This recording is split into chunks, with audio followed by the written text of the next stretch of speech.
Bonjour, je suis Déborah, présidente fondatrice de l'association Compassion. Je m'adresse particulièrement aux familles dont les enfants ont déjà été placés.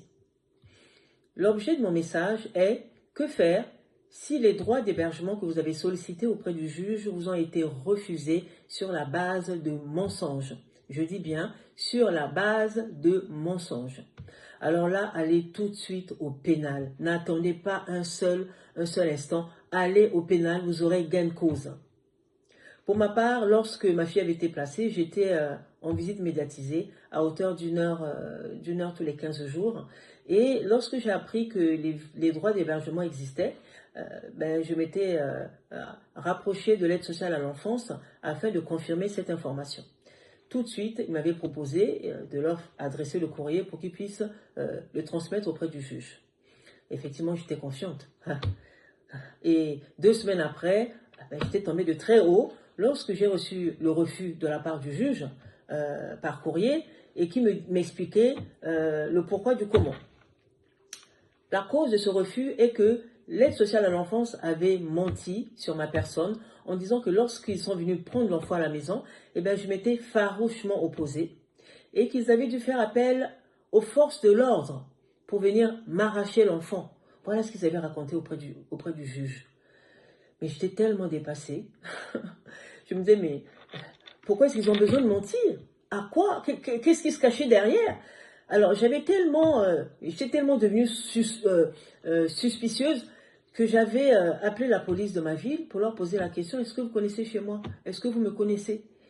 Donc, ils m'avaient confirmé, non, on ne connaît pas, on connaît pas votre nom et on n'est jamais venu chez vous. À partir de cet instant, j'ai saisi le tribunal de grande instance. Je suis allée au pénal saisir le procureur de la République.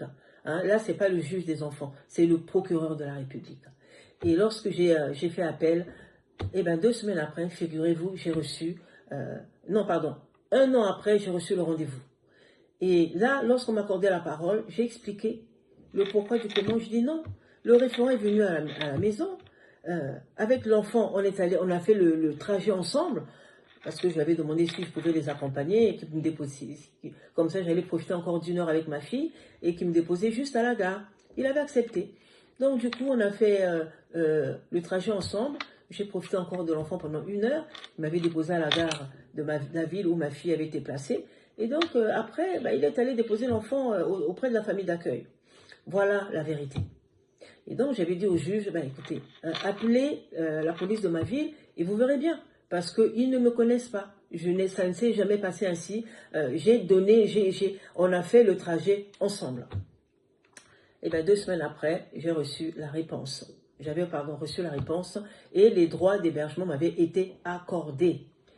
Et effectivement, l'ASE avait reçu le même message. Donc j'imagine dans quel état le personnel de l'ASE devait être, en se disant mais qu'est-ce que cette dame est perspicace, qu'est-ce que cette dame ne lâche pas. Effectivement, je n'ai jamais lâché. Dès l'instant où j'ai compris qu'il y avait plein de mensonges derrière, j'étais encore 3 fois plus déterminée. Mais en plus, donc, les droits d'hébergement, lorsqu'ils m'ont été accordés, je pouvais prendre mon enfant à la maison, je la récupérais le vendredi soir et je la ramenais le dimanche soir. Donc c'était déjà, la vie était déjà meilleure. Et par la suite, j'avais aussi la possibilité cette fois-ci de l'appeler uniquement sur son portable et de l'appeler autant de fois que je voulais. En tout cas, autant de fois qu'elle était disponible. Parce qu'il y avait des temps où elle était à l'école, il y avait des temps où elle mangeait, voilà.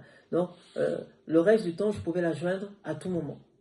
Parce qu'avant, lorsque j'étais en visite médiatisée, je ne pouvais la joindre que 2 fois par semaine au téléphone, en appelant le téléphone du lieu dans lequel elle était placée. Et il y avait une tierce personne qui écoutait. Donc, on n'était pas libre de parler comme on voulait. Et maintenant que j'avais les droits d'hébergement, je pouvais l'appeler directement sur son portable. Donc, je vous invite à aller au pénal. Lorsque vous irez toujours au pénal, surtout s'il y a du mensonge derrière, vous aurez toujours gain de cause. C'est ça qui est la vérité et c'est ça qui est la solution. Parce que j'ai compris qu'il y a beaucoup de familles actuellement qui sont lésées, qui n'ont pas l'information. Alors, je me suis proposé de faire une vidéo de moins de 5 minutes pour vous apporter un maximum d'informations. J'espère que ce message va vous aider. Au revoir.